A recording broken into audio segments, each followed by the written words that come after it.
Zappa, featuring Billy Preston and the Nightlife Band.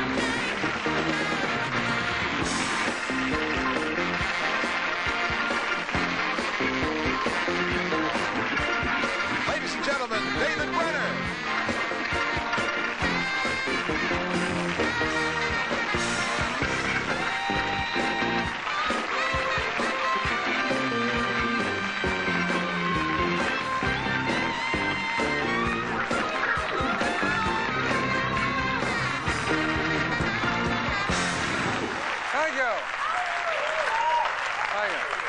Okay, thank you.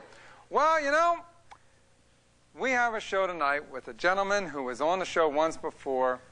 He is really a guy who's unique in the music business and as a person. Frank Zappa is going to be our guest. Yes. Okay, now let's see what's happening in the news. I was reading in the Times in Oklahoma. Oh, did you hear that? Did you hear the gurgle? You always think everyone can hear that, right? Like, you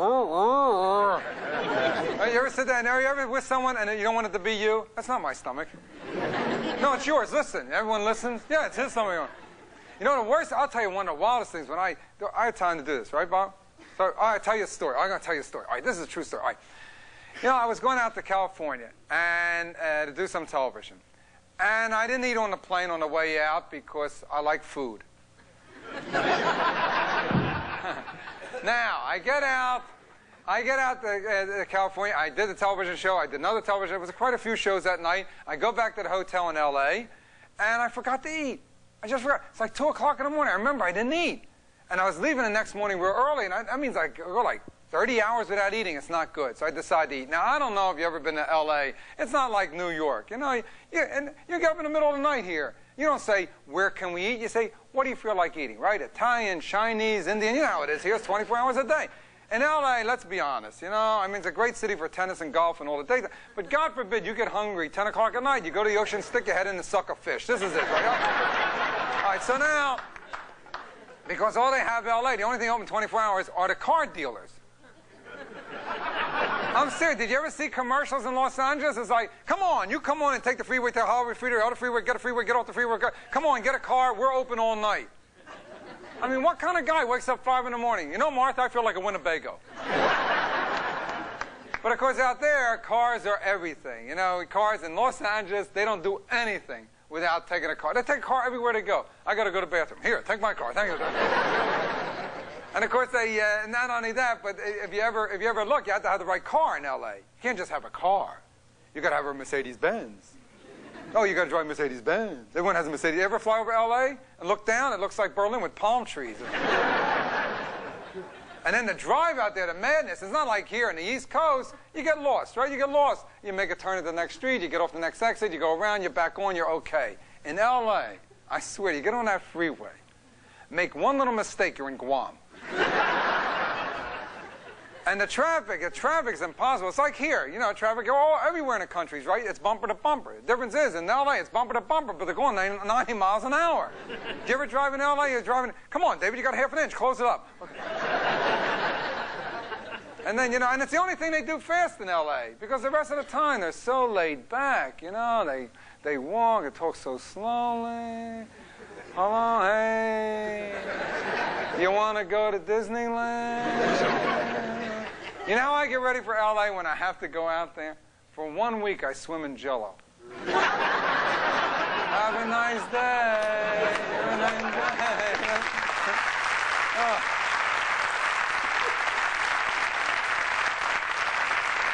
And that's all. That's really all they say. You go, you're like, have a nice day. Everywhere you go, have a nice. And they don't listen to you. I'm having my heart removed. My dog died. Have a nice day.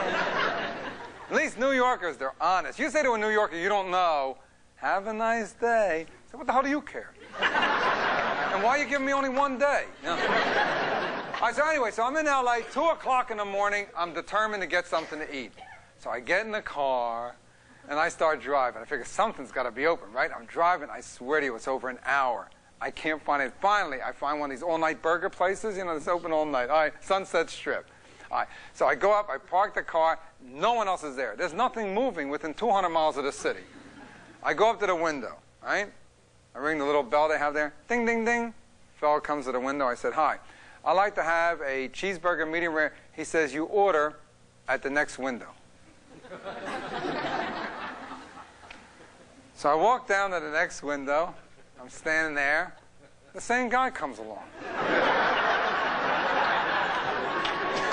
He says, may I help you? I said, yeah, I like that. He says, do you have your ticket? I said, no, I don't have a ticket. What ticket? He says, there's a ticket. I said, where do you get the ticket? He says, at that first window. So I walk back to the first window, and it's like a baker's thing. I take a ticket, number 84. Okay. Now I go back. Hi. I like to have the same thing. Cheeseburger, medium rare, a little orange soda to go. Okay? Okay. I said, tell me, where do I pick it up? If it's like New Zealand, I'll get started now. He said, you pick it up at the first window. Now we both go back to the first window. And I'm standing there, and I could see him making the hamburger there on the grill. He's making the cheeseburger for me. He finishes the cheeseburger. He puts it in a little paper, takes it, he puts it in a bag. Orange soda, he puts it in a bag. This is true. He walks right over to me. There's a microphone. He grabs the microphone. Number 84! Anyway, we'll be right back with Nightlife after this.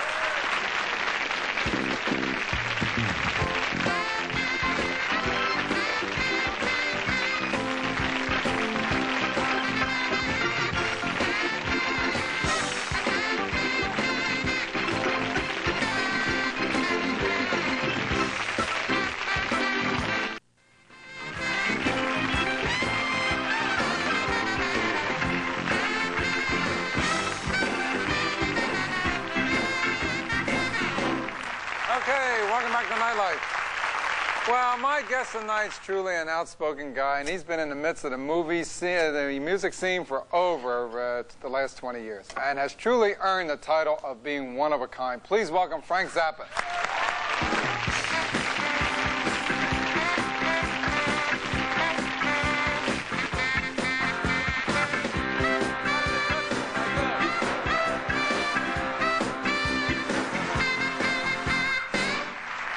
Well, welcome back to Nightlife. I got to tell you something. The other night I'm sitting at home reading February's issue of Music Technology. Uh-huh.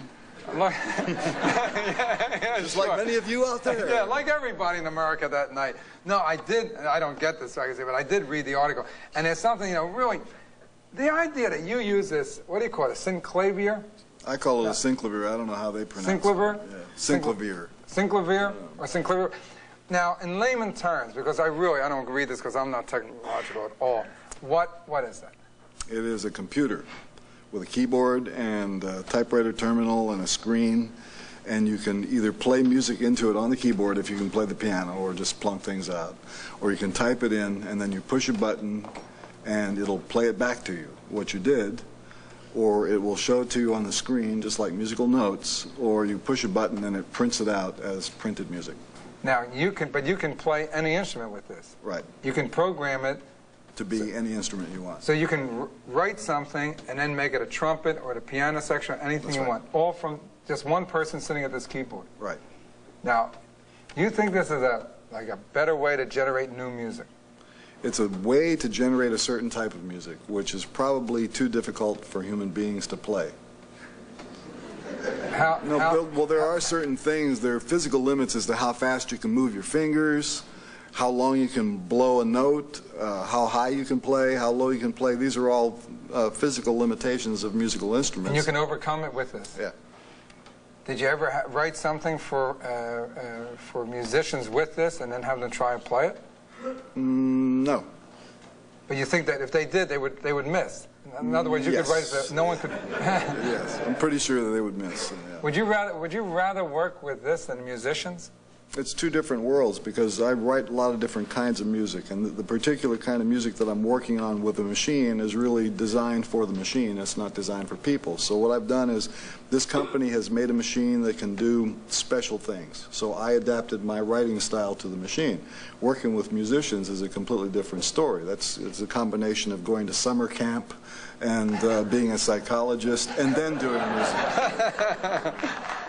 Different story. Now I listened to the album. Now this is the Jazz from Hell album, right? This is your latest album, and we've never done this before in Nightlife. We have the video from it from G-Spot Tornado, right. And I want to show that video of this music made on that machine, and then we're going to talk about it. Okay? Okay. So watch this. This is the whole video from this album.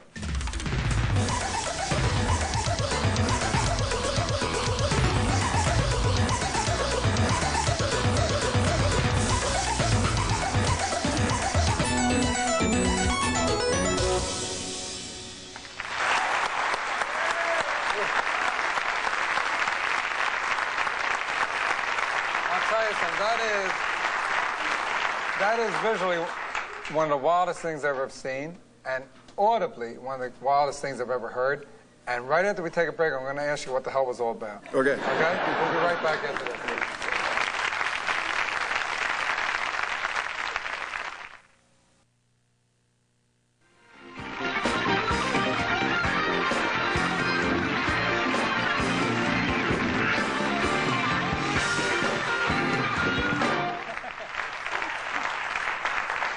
Now, first of all, the name G-Spot Tornado. Yeah. Now, how'd you come up with that name for that video? Well, I had a little help from Dr. Grafenberg, and then you add a tornado to it. And that's what, when you saw that, you thought, that's the name for it? No, when I wrote it, I said that's the name for it, and then the pictures came later. How do you match that? How do you decide what pictures to put with the music? Like you look at like the telephone poles, you say, well, I'm going to put telephone poles here. All right, well, first of all, let me tell you what the pictorial material was. The stuff of the twirling amusement, that was shot 8mm in 1961. I shot that. In fact, I shot most of the stuff that is in there, and it's 8mm that's been transferred to video. And the way it was done, it was in a layer where we took the carnival footage and just figured a sync point for the beginning of the music and started it off. And there was enough of it that it would run all the way through the piece. And then the other material was on a second machine, and I flash cut it. And then that was like one pass through to get, because you hit the buttons on the rhythm and you can make it go in there. And everything that didn't work, we went back and tweezed it and replaced all those shots. And the whole video could have been completed in about 3 hours if it weren't for the fact that a guy in the machine room wasn't watching the chroma on the vector scope. You know what I'm talking about? The circular thing where the things that look like sunspots blasting off the side. When there's too much red in the picture, it won't broadcast. So he wasn't watching, and we had coronas leaping off the side, and so I had to go back and do the whole thing over? No, not do the whole thing over. We had to go another generation and turn certain things down. But it could have been a very fast, cheap, easy production. It's about a $5,000 video. $5,000? Mm. But you already had the footage, though. It's $5,000 if you had the footage. If you had to go shoot the footage, it'd be something else, right? Well, all you got to do is get an 8mm camera and go to the LA County Fair. Now, how about all the people that you see subliminally, like flashing in it? That was also that was shot around 1959. That's Captain Beefheart and his family. Who's Captain Beefheart? Who's Captain Beefheart? Yeah, Captain Beefheart and his family. That's his kids. That's everybody.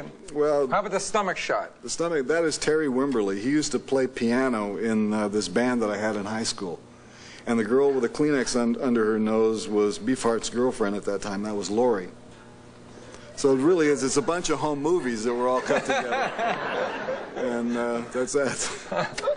When you were back in the 60s, let's go back to the 60s. Why do you want to go back there? Because I want to ask you a question about that. I don't want to go back to the 60s, but when you had the Mothers of Invention now, if you would have had that machine then, Well, how would that have changed what you were doing then? If you mean the Sinclair, yeah. If that would have existed then, I probably would never have gone on the road. I would probably still be stuck in a room typing on it. So you would have produced all that kind of music and. Yeah, but I mean, there's. Is that kind of isolated though? You sit there and you just work on it, and you do it all yourself, and you're away from it. Don't you feel isolated doing it that way rather than go out there? Well, look at it the other way. I feel sorry for you because every day you have to be social and congenial. Yeah. I don't have to do that. I get you're right. You're right. I sit in my room and I go like this.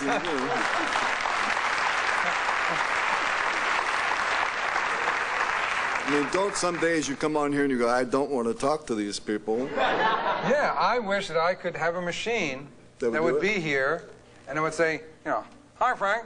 So how's it going? You want to know something? This machine could do it. And I'm not joking, because it's a sampling device. It makes digital recordings of individual sounds. So you could put all of your questions like, how does it feel to be fill in the blank? And then you could sit here with a keyboard, and if you hit a C, that would come out. You could sit there with gaffer's tape on your face. And just hit the right thing. Who was the first to hire you? Who was the first to enjoy you? Just fill in that blank. Absolutely. And what you could do is contact New England Digital. I'm sure that they would be happy. I mean, I'm not a part of the company, but I think they might rise to the challenge of providing you with the opportunity to do the first sampled interview on television. That would be wild. We ought to try it. But right now, I got to do it as a human. We'll be back right after this.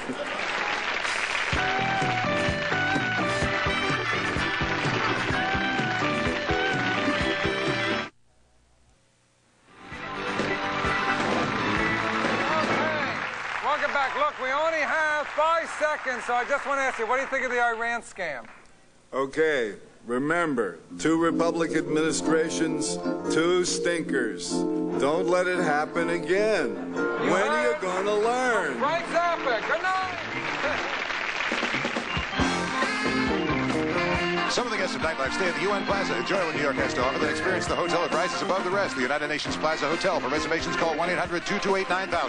Transportation provided by Esquire Limousine, New York's most prestigious limousine service, where the service performed is truly personal. When in New York, call 212-737-7000 for Esquire Limousine service. Tomorrow night, David's guest will be singer and actor Ruben Blades. I'm Dan Ingram. Good night. Coming up next, Morton Dean brings you INN USA Tonight here on WLVI TV.